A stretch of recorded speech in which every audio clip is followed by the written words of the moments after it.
بسم اللہ الرحمن الرحیم یرفع اللہ الذین آمنوا منکم والذین اوتوا العلم درجات آمنت باللہ صدق اللہ العظیم وبلغنا رسولہ النبی الامین المتین المبین الکریم ونحن علی ذلک لمن الشاہدین والشاکرین والحمد للہ رب العالمین آمین آمین آمین یا رب العالمین و الی غیر النہایہ۔ معزز سامعین اکرام و برادران اسلام، آئیے خطبہ مسنونہ کے بعد میں نے آپ کے سامنے کلام مجید کی جس آیت کریمہ کو پڑھنے کا شرف حاصل کیا، اس کی روشنی میں کچھ بات کرنے سے پہلے نبیوں کے نبی، اماموں کے امام، رسولوں کے رسول احمد مجتبیٰ محمد مصطفیٰ صلی اللہ تعالیٰ علیہ وسلم کے مقدس بارگاہ میں درود و سلام کا نذرانہ پیش کریں۔ پڑھیے بآواز بلند، اللہم صلی علی سیدنا مولانا محمد معدن الجود والکرم علیہ وبارک وسلم علیہ صلاۃ و سلام علیک یا رسول اللہ صلی اللہ تعالیٰ علیہ وسلم۔ ایک مرتبہ جس طریقے سے میں پڑھا ہوں پڑھنے کا قدرن اسلام، حضور نبی عالم صلی اللہ علیہ وسلم کے اس دنیا میں تشریف لانے سے پہلے جب کبھی اس دنیا میں ظلم و ستم اور کفر و شرک کی ظلمت چھائی اور اللہ تبارک و تعالیٰ نے اس ظلمت گدا کو نورانیت بخشنا چاہا تو اپنے انبیاء کرام علیہم السلام کو اس بھٹکی ہوئی قوم کی رہبری کے لیے مبعوث فرمایا، اور وہ انبیاء کرام علیہم السلام اس دنیا میں آ کر اس امت کی انہوں نے رہبری کی، پیشوائی کی اور بھٹکی ہوئی قوم کو صحیح راستہ دکھایا۔ کبھی اللہ تبارک و تعالیٰ نے آدم صفی اللہ کو بھیجا، کبھی نجی اللہ تشریف لائے، کبھی خلیل اللہ اس دنیا میں تشریف لائے، کبھی ذبیح اللہ آئے، کبھی موسیٰ کلیم اللہ آئے، کبھی عیسیٰ روح اللہ آئے، اور آخر میں ہمارے آقا صلی اللہ علیہ وسلم اللہ تبارک و تعالیٰ کا آخری پیغام لے کر اس دنیا میں جلوہ گر ہوئی۔ اللہ تبارک و تعالیٰ نے پیارے آقا کریم علیہ السلام کو اس دنیا میں پیدا فرما کر کے حضور علیہ السلام کے سر انور پر نبوت کا تاج پہنا کر کے یہ اعلان کر دیا، ما کان محمد ابا احد من رجالکم ولکن رسول اللہ وخاتم النبیین وکان اللہ بکل شیء علیما، کہ محمد صلی اللہ علیہ وسلم تمہارے مردوں میں سے کسی کے باپ نہیں ہیں، وہ اللہ کے رسول اور خاتم النبیین ہیں۔ حضور علیہ السلام نے بھی فرمایا، انا خاتم النبیین لا نبی بعدی، میں اللہ کا آخری نبی ہوں، میرے بعد کوئی نبی نہیں۔ معزز سامعین کرام و برادران اسلام، اب سوچئے کہ پہلے جب کبھی امت بھٹک جاتی تھی، کفر و شرک عام ہو جاتا تھا، ظلم و ستم کا بازار گرم ہوتا تھا، تو اللہ تبارک و تعالیٰ اس بھٹکی ہوئی قوم کو راستہ دکھانے کے لیے نبیوں کو بھیجتا تھا۔ نبی آتے تھے، بھٹکی ہوئی امت کو سیدھے راستہ پر لے آتے تھے۔ اب یہاں پر اللہ تبارک و تعالیٰ نے اپنے نبی کو بھیج کر کے نبوت کا دروازہ بند کر دیا۔ اب سوال یہ ہے کہ کیا اب ظلم و ستم کا بازار گرم نہیں ہوگا؟ کیا چوری، شراب نوشی، حسد، زنا یہ سب گناہ نہیں ہوں گے؟ کیا یہ امت اللہ کے فرمان سے منہ نہ موڑے گی؟ کیا ظلم و ستم کا بازار گرم نہیں ہوگا؟ کیا اس کے بعد گناہ نہیں ہوں گے؟ کہ پہلے جب گناہ ہوتے تھے تو سدھارنے کے لیے نبی آتے تھے، اب نبیوں کا دروازہ بند کر دیا میرے نبی کے بعد اللہ تبارک و تعالیٰ نے، اب کیا گناہ نہیں ہوں گے کہ نبی اب نہیں آ سکتے میرے نبی کے بعد؟ معزز سامعین کرام و برادران اسلام، ایسا نہیں ہوگا، بلکہ حضور صلی اللہ علیہ وسلم نے خود فرمایا، پیارے آقا علیہ السلام کے ارشادات عالیہ ہے کہ قیامت کے قریب عابد جاہل ہوں گے، قیامت کے قریب عورت اپنے شوہر کے ساتھ شریک تجارت ہوگی، یعنی اپنے شوہر کے ساتھ مل کر بزنس کرے گی۔ اللہ کے رسول علیہ السلام نے فرمایا، اونچے مکانات پر لوگ فخر محسوس کریں گے، اور مسجدوں میں دنیاوی باتیں ہوگی، اور کبیرہ گناہ، بڑے بڑے گناہوں کو لوگ حلال سمجھیں گے، شراب نوشی، زنا، عیاری، بدکاری، چوری عام ہوگی، اور مرد عورت اور عورت مرد کے ساتھ مشابہت ہوگی۔ یہ سارے گناہ ہوں گے، یہ آج سے 1450 سال پہلے 1500 سال پہلے نبی علیہ السلام نے فرما دیا، جن کو میں اور آپ آج اپنی آنکھوں سے ملاحظہ کر رہے ہیں، یہ گناہ ہو رہے ہیں جو نبی نے فرمایا تھا۔ معزز سامعین کرام، اللہ کے نبی علیہ السلام نے فرمایا کہ قیامت کے قریب لوگ غریب کی بیٹی سے اس لیے نکاح کرنے پر راضی نہ ہوں گے کیونکہ وہ غریب ہے۔ معزز سامعین کرام، یہ بھی قیامت کی نشانی ہے کہ اللہ کے رسول علیہ السلام نے فرمایا کہ ناچنا گانا عام ہوگا۔ اللہ اکبر۔ اب سوال یہ ہے کہ جب کبھی پہلے قوم بھٹک جاتی تھی، گناہوں میں ملوث ہو جاتی تھی، اللہ کے فرمان سے منہ موڑ لیا کرتی تھی، تو ان کو سدھارنے کے لیے اللہ نبیوں کو مبعوث فرما دیتا تھا۔ اب گناہ ہونے کا ذکر تو ملتا ہے حدیث کے ذریعے سے، مگر نبوت کا دروازہ بند ہے۔ اب نبی نہیں آئیں گے اس امت کو سیدھے راہ پر چلانے کے لیے، کیونکہ نبوت کا دروازہ بند ہے۔ تو معزز سامعین کرام، تو اب اس امت بھٹکی ہوئی امت کو راستے پر کون لائے گا؟ اب اللہ کا فرمان، رسول کا فرمان کون سنائے گا؟ اب اس گنہگار امتیوں کے دلوں میں خدا کا خوف کون بٹھائے گا؟ سنیے، اللہ کے رسول علیہ السلام خود فرماتے ہیں، علماء امتی کا انبیاء بنی اسرائیل، میرے امت کے علماء بنی اسرائیل کے نبیوں کی طرح ہیں۔ اللہ اکبر۔ ایک جگہ اور اللہ کے رسول علیہ السلام نے فرمایا، العلماء ورثۃ الانبیاء، علماء نبیوں کے علم کے وارث ہیں۔ ان احادیث کے روشنی میں ہمیں یہ معلوم ہوا کہ پہلے جب کبھی دنیا میں ظلم و ستم بڑھتا تھا، کفر و شرک عام ہوتا تھا، گناہ بڑھتے تھے، تو ان کو سدھارنے کے لیے انبیاء آتے تھے۔ اب جب کبھی گناہ ہوگے، جب کبھی یہ امت سیدھے راستے سے بھٹکے گی، تو ان کو بچانے کے لیے اب علماء آئیں گے۔ معزز سامعین کرام، یعنی پہلے جو میرے آقا سے پہلے جو فریضہ تبلیغ انبیاء کرتے تھے، اب وہ فریضہ تبلیغ علماء کریں گے، نبی پاک علیہ السلام کی امت کے عالم کریں گے۔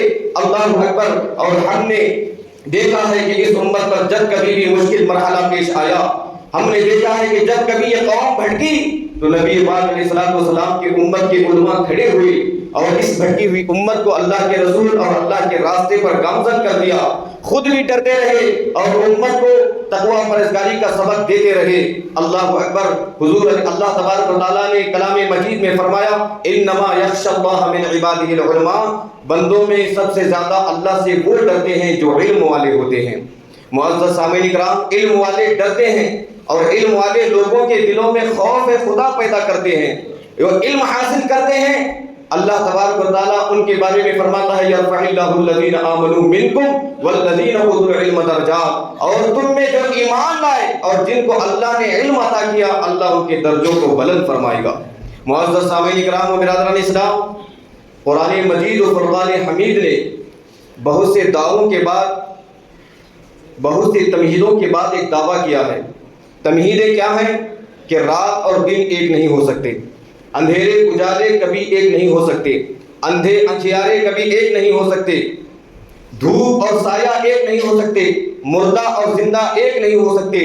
اسی طریقے سے جس طریقے سے رات دن ایک نہیں ہو سکتے، اندھیرے اجالے ایک نہیں ہو سکتے، اندھے اکھیارے ایک نہیں ہو سکتے، دھوپ اور سایہ ایک نہیں ہو سکتے، جس طرح مردہ اور زندہ ایک نہیں ہو سکتے، اسی طریقے سے ایک عالم اور جاہل برابر نہیں ہو سکتے، علم یافتہ غیر علم یافتہ برابر نہیں ہو سکتے، عالم اور غیر عالم کبھی برابر نہیں ہو سکتے۔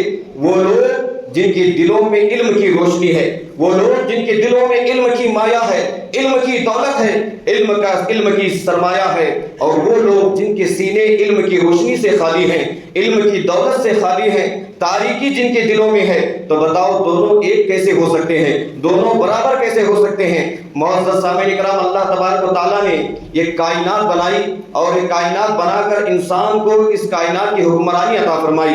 یہ انسان کی حکمرانی ہے کہ بارش بس کا انسان اپنے اشاروں میں اپنے سے بڑے مشینوں کو اشاروں سے کنٹرول کرتا ہے۔ یہ کس بنیاد پر ہے؟ یہ علم کی ہی بنیاد پر ہے۔ اللہ اکبر۔ ایک علم والا اپنے علم سے رات کی تاریکی کو بھی دن کے اجالے میں بدل سکتا ہے، اور جو علم سے دور ہے وہ رات کی تاریکی میں بھی دن کے اجالے سے محروم ہو جاتا ہے۔ معزز سامعین کرام، علم زندگی ہے اور جہالت موت ہے، علم کامیابی ہے، جہالت ناکامی ہے، علم آب حیات ہے اور جہالت ہر دم کی سکرات ہے۔ علم سے ایک حقیر بھی عظیم بن جاتا ہے اور جہالت سے ایک عظیم بھی حقیر تر بن جاتا ہے۔ میں مثال دے کر آپ کو سمجھاؤں، معزز سامعین کرام، کتا ایک نجس جانور ہے، کتے کا جھوٹا ناپاک ہوتا ہے، اور کتا لفظ بھی ایک گالی کے طور پر لوگ استعمال کرتے ہیں۔ کسی کو کتا کہے تو غصہ آتا ہے کیونکہ یہ گالی سمجھی جاتی ہے۔ وہ جانور سراپا نجس ہوتا ہے، جس برتن میں منہ ڈالے برتن ناپاک ہو جاتا ہے، اور کوئی جانور کاٹے تو کاٹے، کتا نہ کاٹے، اس لیے کہ صحیح وقت پر اگر علاج نہ کرایا جائے تو کتے کے لعاب سے، کتے کے زہر سے کبھی بھی وہ زہر آدمی کو کتے کی طرح بھوکنے پر مجبور کر دیتا ہے، اور اسی لیے شریعت کی روشنی میں کتے کے جھوٹے کو ناپاک قرار دیا گیا ہے۔ میرے بزرگوں اور دوستوں، کتا کسی چیز میں منہ ڈالے تو 7 پانیوں سے دھونے کا حکم دیا گیا، اور جب 7 پانی سے اس چیز کو دھو لیا جائے تو 8ویں مرتبہ مٹی سے دھونے کا حکم دیا، تب جا کے وہ چیز پاک ہو جاتی ہے۔ اب سمجھیے وہی کتا کہ پہلے جب کسی برتن پر منہ ڈالے تو برتن ناپاک ہو جائے، وہ عام کتا اب کسی سکھانے والے کا ہمنشین ہو جائے، اور سکھانے والا اس کو سکھائے کہ شکار کیسے کیا جاتا ہے، شکار کو کیسے جھپٹا جاتا ہے۔ جس کتے کو ٹریننگ دی جائے، جس کتے کو شکار کی تعلیم دی جائے، اس کتے کو کلب معلم کہا جاتا ہے۔ اب وہ کتا جو ٹرین شدہ ہے، جو تعلیم لے چکا ہے شکار کرنے کی، اب اس تعلیم نے اس کتے کو کہاں سے کہاں پہنچا دیا۔ اب وہ کتا کسی شکار کو اپنے جبڑوں سے دبوچتا ہے، مار کر کے مالک کے پاس لا کر رکھ دیتا ہے۔ اب سنیے کہ وہ تعلیم جو کتے کو دی گئی ہے، وہ تعلیم اس کتے کو کہاں سے کہاں پہنچا دی کہ عام کتا کسی چیز پر منہ ڈالے تو برتن ناپاک، وہ چیز ناپاک ہو جاتی ہے، اور تعلیم یافتہ کتا کسی شکار کو جھپٹ لے تو اب وہ شکار ناپاک نہیں ہوتا بلکہ پاک ہوتا ہے۔ تعلیم نے اس کتے کو اس مقام پر پہنچایا کہ ناپاکی کا حکم پاکی سے بدل گیا۔ اب سوچئے کہ تعلیم ایک کتے کو عام کتوں سے اوپر کر دیتی ہے تو علم دین انسان کو دوسرے انسانوں کے مقابلے میں کتنا بلند کر دے گا۔ اللہ اکبر۔ اسی لیے اللہ تبارک و تعالیٰ نے کلام مجید میں فرمایا، اللہ تبارک و تعالیٰ ان لوگوں کے درجوں کو بلند کرے گا جنہوں نے علم حاصل کیا۔ بندے سب اللہ کے ہیں، سب آدم کی اولاد ہیں، چھوٹے بڑے میں کوئی فرق نہیں ہے، کالے گورے میں کوئی فرق نہیں ہے، امیر غریب میں کوئی فرق نہیں ہے، ناک نقشے میں کوئی فرق نہیں ہے، سب آدم کی اولاد اور سب خدا کے بندے۔ مگر وہی خدا کہتا ہے کہ درجے تو اسی کے بلند کروں گا جو علم حاصل کرے گا، درجے وہی کے بلند ہوں گے جو علم دین حاصل کرے گا۔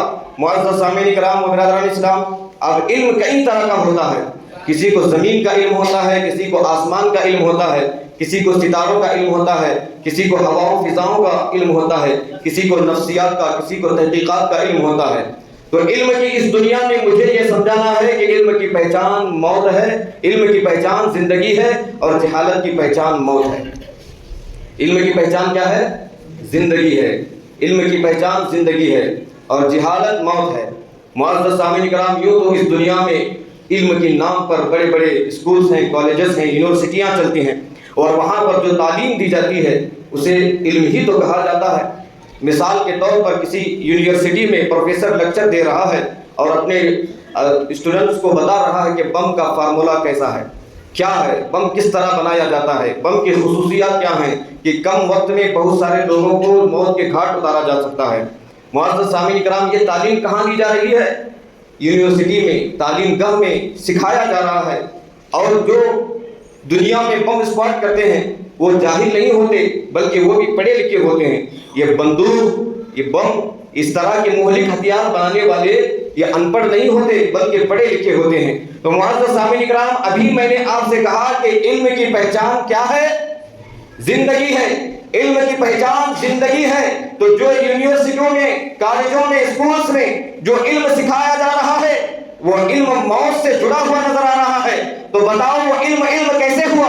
چونکہ علم کی پہچان زندگی ہے، اور یہاں جو پڑھایا جا رہا ہے اس علم کا تعلق موت سے ہو رہا ہے، تو مجھے بتا دینا چاہیے معزز سامعین کرام، جو اسکولز میں، کالجز میں، یونیورسٹیوں میں جو تعلیم دی جا رہی ہے اس کا نام ہنر ہے، وہ اس کا نام پیشہ ہے، وہ صحیح تعلیم نہیں ہے، وہ تعلیم نہیں، وہ علم نہیں جس کا حکم قرآن مجید نے دیا ہے۔ معزز سامعین کرام، اس لیے کہ زخم کا علاج چاقو کے نوک سے نہیں کیا جاتا بلکہ دوائی کے پھائے سے کیا جاتا ہے، اسی طریقے سے یہ بھٹکی ہوئی امت کا علاج، بھٹکی ہوئی انسانیت کا علاج اس علم سے نہیں ہوگا جس علم میں انسانیت کی تباہی کا درس دیا جا رہا ہو۔ معزز سامعین کرام و برادران اسلام، تو پھر یہ دنیاوی تعلیم جو ہے اسے اسلام اس تعلیم کے خلاف بھی نہیں ہے۔ یہ دنیاوی تعلیم کئی صورتوں میں اہمیت بھی رکھتی ہے، مگر اس دنیاوی تعلیم میں انسان اس حد تک بلندی پا سکتا ہے کہ وہ دنیا میں ایک اچھا سا اچھا گھر بنا سکتا ہے، تعمیر کر سکتا ہے، تعمیر میں ترمیم کر سکتا ہے، مگر انسانیت کی تعمیر اس علم میں نہیں ملتی۔ یہ سر آنکھ ناک کان ہاتھ پیر والے انسان دکھنے والے کو یہ علم انسان نہیں بناتا۔ معزز سامعین کرام، اس علم سے بندہ سائنٹسٹ بن سکتا ہے اور باریک باریک چیزوں کو دیکھنے کے لیے دوربین اور خوردبین کا ایجاد کر سکتا ہے، مگر اس علم سے، اس دنیاوی علم سے خدا کی پہچان کا کوئی راستہ اسے نہیں ملتا۔ خدا کا وجدان، خدا کا عرفان صرف اور صرف علم دین ہی میں ہے۔ علم دین جو حاصل کرے گا اسے رب کا عرفان حاصل ہوگا، اس کے رب کی پہچان حاصل ہوگی اور اطاعت الہی کا ایک راستہ اسے نصیب ہوگا۔ معزز سامعین کرام و برادران اسلام، آج کے دور میں دیکھیں کہ ہم علم سے کتنا دور ہیں، علم دین سے۔ اللہ اکبر، جو اہمیت آج ہم اس دنیاوی علم کو دیتے ہیں وہ اہمیت دین کے علم کو نہیں دی جاتی۔ آج بچہ مدرسہ جائے نہ جائے، کیا پڑھ رہا ہے اس کی کوئی خبر نہیں ہوتی، مگر اسکولز کو ہم جب بچوں کو بھیجتے ہیں ہمیں اس بات کی چنتا ہوتی ہے کہ اسکول میں صحیح سے پڑھ رہا ہے کہ نہیں۔ وہاں پڑھائی نامکمل ہے تو اسے ٹیوشن میں بھیج دیتے ہیں تاکہ وہ وہاں جا کر اپنی پڑھائی کو مکمل کر لے۔ آج علم دین کا درجہ ہمارے نزدیک ایسا ہو گیا ہے کہ کوئی بچہ شریف ہے، اچھا ہے، اخلاق اچھے ہیں، ذہن اس کا تیز ہے، اور کوئی بچہ شرارتی ہے، ماں باپ کو ستاتا ہے، رات کے 12 بجے 2 بجے باپ فون کرتا ہے کہ حضرت میں تنگ آ گیا ہوں میرے بیٹے سے، کہاں بھی اچھا مدرسہ ہو تو لے جا کے ڈال دوں گا۔ اب یہاں جو بچہ ذہن تیز ہے، جو شریف ہے، جو اخلاق والا ہے، اب اسے ماں باپ بچپن میں ہی اس کے لیے ارادہ کرتے ہیں کہ میرے اس بچے کو میں ڈاکٹر بناؤں گا، انجینئر بناؤں گا، اور اسی میں کوئی بچہ شریر ہے اور ماں باپ کو ستاتا ہے، اس بچے کے لیے ذہن میں خیال آتا ہے کسی مدرسے میں ڈال دیا جائے۔ اب یہاں پر دیکھو کہ اگر محنت سے وہ بچہ جو شریف تھا، اخلاق میں اچھا تھا، ذہن تیز تھا، ماں باپ نے محنت کر کر کر کے اس کو ڈاکٹر بنا دیا، اس کو انجینئر بنا دیا، اس کو دنیاوی تعلیم میں ماہر بنا دیا۔ اب وہ بڑا ہوا، اب دنیاوی تعلیم حاصل کیا تھا، دنیا کے حساب سے زندگی بسر کرے گا، اس کے کپڑے دنیاوی ہوں گے، اس کی دوستی دنیاوی لوگوں کے ساتھ ہوگی۔ اب پڑھانے والے ماں باپ پرانے خیالات کے، اب یہاں تک بات پہنچ جائے گی کہ بیٹے کے سامنے ماں باپ جانے سے ڈریں گے، اس لیے کہ بیٹا اب دنیاوی علم میں ماہر ہو گیا ہے، بڑے لوگوں کے ساتھ اٹھنا بیٹھنا ہے، اور اس کے دوستوں کے سامنے اپنے ماں باپ ہونے کی بات کہنے میں بھی ماں باپ کو شرم آئے گی۔ اگر وہی بچہ جو شریف تھا، جو ماں باپ کو ستاتا تھا، جس کی وجہ سے ماں باپ نے اس کو مدرسے میں ڈالا تھا، اب وہ بچہ پڑھ لکھ کر حافظ قرآن بن گیا یا عالم دین بن گیا، اب اس کا حال یہ ہے کہ وہ ہر وقت ڈرتا ہے کہ کہیں مجھ سے کوئی غلطی نہ ہو جائے، میرے ماں باپ مجھ سے ناراض نہ ہو جائے۔ اور وہی ماں باپ جب اس دنیا سے جانے لگیں گے، وہ ڈاکٹر، وہ انجینئر جس کو آپ نے دنیا کی محبت میں دنیا دار بنا دیا، وہ آخری وقت میں ہاتھ بن کر مجبور ہو کر کھڑے ہو جائیں گے کہ اگر اسے بیماری کا علاج کرنا ہوتا تو میں کر دیتا، اگر کوئی دنیاوی کتاب پڑھنا ہوتا تو میں پڑھ دیتا، مگر ماں باپ کے آخری وقت میں کچھ نہیں کر سکتا۔ لیکن جس بچے کو بچپن میں حقیر سمجھ کر، ان پڑھ سمجھ کر، کن ذہن سمجھ کر، کسی کام کا نہ سمجھ کر مدرسے میں ڈالا تھا، وہ بچہ جب قرآن لے کر اس ماں باپ کے سرہانے پر بیٹھ کر پڑھے گا، معزز سامعین کرام و برادران اسلام، اللہ تبارک و تعالیٰ اسرائیل کو حکم دے گا کہ اے ملک الموت، یہ بچہ قرآن کی تعلیم حاصل کر کے قرآن کو پڑھ رہا ہے، اب اس کے والدین کی روح کو تو اس طرح نکال دے جس طرح آٹے سے بال نکالتے ہیں۔ معزز سامعین کرام و برادران اسلام، پھر یہی بچہ آخرت میں اس طرح کام آئے گا کہ حضور علیہ السلام فرماتے ہیں کہ جن ماں باپ نے اپنے بچے کو قرآن کی تعلیم دی، ان ماں باپ کو قیامت کے دن اللہ تبارک و تعالیٰ ایسا تاج پہنائے گا کہ وہ تاج سورج سے بھی زیادہ چمک رہا ہوگا۔ لوگ پوچھیں گے کہ کیا انبیاء کی جماعت میں سے یہ لوگ، کیا یہ فرشتوں کی جماعت میں سے ہیں؟ تو فرشتے انہیں بتائیں گے نہیں، یہ وہ ماں باپ ہیں جنہوں نے دنیا میں اپنے اولاد کو قرآن کی تعلیم دی، اور اسی تعلیم کی وجہ سے اللہ نے ان کے سروں پر آج ایسا تاج کو سجایا ہے۔ معزز سامعین کرام و برادران اسلام، آج دیکھیے یہ ساری باتوں کو نظر انداز کر کے صرف اور صرف قرآن پڑھا لیا، بچے کو قرآن پڑھنا آ گیا، ماں باپ کی ذمہ داری ختم ہو گئی۔ اب یہ قرآن کی تعلیم حاصل کرنے والا بھی جاہل ہی ہے، کیونکہ قرآن پڑھتا ہے مگر قرآن سمجھتا نہیں ہے۔ میں جو آپ کو بتا رہا ہوں یہ مکتب میں بھیجنے کی بات نہیں بتا رہا ہوں کہ آپ اس مدرسے میں بھیجو قرآن سکھاؤ، یہ بھی ضروری ہے، مگر آپ اپنے بچوں کو ایسی دین کی تعلیم دو کہ وہ بچہ جب قرآن پڑھے تو قرآن سمجھے کہ قرآن کیا کہتا ہے، حدیث پڑھے تو حدیث سمجھے کہ حدیث کیا کہتی ہے۔ معزز سامعین کرام و برادران اسلام، دنیا کی محبت نے آپ نے اپنے بچوں کو اسکول تو سکھا دیا، مگر وہ بچے دین سے دور ہو گئے، ان کا سینہ علم دین سے خالی نظر آتا ہے۔ اب حال یہ ہو گیا ہے کہ اب وہ بچے جب بڑے ہوتے ہیں انہیں تو بچپن میں سکھایا نہیں، اب بڑے ہو گئے، اب یہاں عقیدہ تباہ ہونے لگتا ہے، اب دوستی وہابیوں کے ساتھ ہو جاتی ہے، اور پھر دجال اور شیطان کئی طرح کے جال پھینکتا ہے، اور ایک جاہل کو پھنسانا تو شیطان کے لیے کوئی بڑی بات نہیں ہے، جاہل کو بڑی آسانی کے ساتھ شیطان پھنسا لیتا ہے۔ اب وہ دوستی اتنی گہرے رخ کرتی ہے کہ جو آیتیں بتوں کے اوپر نازل ہوئی وہ لا کر کے نوجوانوں کو دکھایا جاتا ہے کہ دیکھو تم مزارات پر جاتے ہو، یہ کرتے ہو، ان کے بارے میں قرآن میں کیا آیا ہے۔ بچے مذبذب ہو جاتے ہیں، بچوں کا عقیدہ ختم ہو جاتا ہے۔ یہ سارا گناہ ان ماں باپ کا ہے جنہوں نے بچوں کو دین کی صحیح تعلیم نہیں دی ہے۔ معزز سامعین کرام و برادران اسلام، انہوں نے بچپن میں تعلیم صحیح نہیں دی تو بڑے ہو کر بچوں کا عقیدہ بھی ختم ہو گیا، اور بڑے ہونے کے بعد آپ دیکھیے کہ جب حضور علی صاحب میں نے کہا کہ حضور کے آنے سے پہلے امت بھٹکتی تھی تو انبیاء آتے تھے، اب امت کے اندر گناہ عام ہو گئے ہیں تو یہ گناہوں کو ختم کرنے کی ذمہ داری، لوگوں کو راستے پر لانے کی ذمہ داری عالم دین کی ہے۔ اور ایک قیامت کی نشانی اللہ کے رسول نے یہ بھی بتائی ہے کہ قیامت کے قریب علم اٹھ جائے گا، علم دین اٹھ جائے گا۔ اس کا مطلب یہ ہے کہ اللہ عالموں کو اٹھا لے گا۔ آپ دیکھیے کتنے عالم بچے ہیں، آپ ہی کے گاؤں میں کتنے لوگوں کے دلوں میں یہ خواہش ہے کہ میرا بچہ عالم بنے۔ آج جتنے امام ہیں ہر روز تقریر کرتے ہیں، ہر روز جو قیامت کی نشانیاں اللہ کے رسول علیہ السلام نے بتائی ہیں ہر گھر میں پائی جا رہی ہیں، وہ اثر نہیں ہوتا جو جمعہ کے دن آپ بیان سنتے ہیں۔ اگر وہی ہر گھر میں کوئی بچہ عالم دین ہو تو گھر والے ڈرتے ہیں کہ میرے گھر میں عالم دین ہے، اگر میں ہی یہ کام کروں گا تو میرا کیسے بدنامی ہوگی۔ معزز سامعین کرام و برادران اسلام، اس لیے ضروری ہے کہ اپنے بچوں کو تعلیم دیں۔ آج بچے جاہل ہیں، شادی کا موقع آ گیا ہے، اب وہ ایک سنت، پیاری سنت ادا کرنے کے لیے جا رہے ہیں، نبی علیہ السلام کی ایک پیاری سنت، اس کے بارے میں کچھ نہیں معلوم کہ شادی میں کیا کیا ضروری ہے، کیا کیا فرض ہے، کیا کیا واجبات ہے۔ اب وہ سنت ادا کرنے کے لیے بچہ جاہل تھا تو دوسری سنت کو صبح جا کر کے داڑھی مڈاتا ہے تاکہ میں خوبصورت لگوں، کیونکہ وہ جاہل ہے، اس کے سینے میں دین کا علم نہیں ہے۔ اللہ کے رسول علیہ السلام نے فرمایا کہ آخری زمانے میں قیامت کے قریب ناچ گانا عام ہوگا، کیونکہ بچہ جاہل تھا، اس کے سینے میں علم کی روشنی نہیں تھی، اب شادی کی خوشی میں وہ ڈی جے بجاتا ہے، ناچتا ہے، گاتا ہے۔ اللہ کے رسول علیہ السلام نے فرمایا کہ قیامت کے قریب لوگوں سے یہ آخری نشانی ظاہر ہوگی کہ لوگ غیر مسلموں کی رسموں کو اپنائیں گے۔ تو بتائیے کہ پٹاخے پھوڑنا کس کی رسم ہے؟ معزز سامعین، کیونکہ وہ بچہ جاہل تھا، اس گھر میں پورے کے پورے بچے جاہل تھے، انہوں نے کیا کیا؟ پٹاخے پھوڑے، کیونکہ انہیں دین کا علم نہیں ہے۔ اللہ اکبر۔ اللہ کے رسول علیہ السلام نے فرمایا کہ قیامت کے قریب لوگ حرام کو حلال سمجھیں گے۔ اب وہی بچے جھگڑا کر رہے ہیں کہ ہمیں یہ رسم و رواج پورا کرنے کے لیے جماعت والے کیوں پرمیشن نہیں دیتے؟ کیا وہ حلال سمجھ رہے ہیں اس حرام چیز کو؟